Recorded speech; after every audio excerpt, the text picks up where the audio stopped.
At the heart of the war that engulfed Gaza, there was a small neighborhood where pain and bitterness were evident around every corner.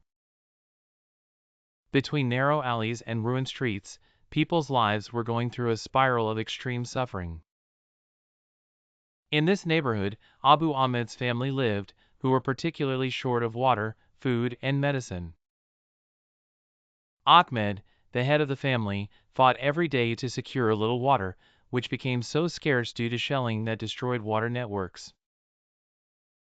They only had a few small bottles of water, and Ahmed had to use it very carefully, trying to divide it among the family members. As for food, daily life has been harder than ever.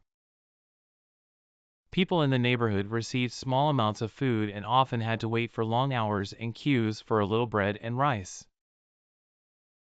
Abu Ahmed's family was dependent on scarce humanitarian aid, which was not enough to meet their basic needs.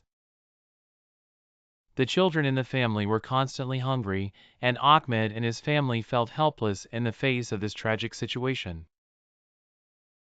As for medicine, pharmacies and medical centers were facing great difficulties in providing the necessary medicines.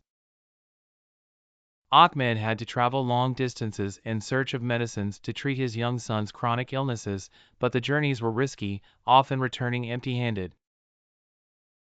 As health crises mounted, the loss of medicines exacerbated people's suffering, and Ahmed was deeply frustrated with the inability to provide the necessary health care to his family. As shelling and fighting increased, security in the neighborhood was in a very poor state. Every day he brought with him new threats, and the family was constantly scared and worried. Ahmed and his family would sit in the corners of their home, avoiding going out unless absolutely necessary, and always worried about their safety and that of their neighbors. One day, during a rare lull, Ahmed sat with his family in the shade, talking about their hope for peace.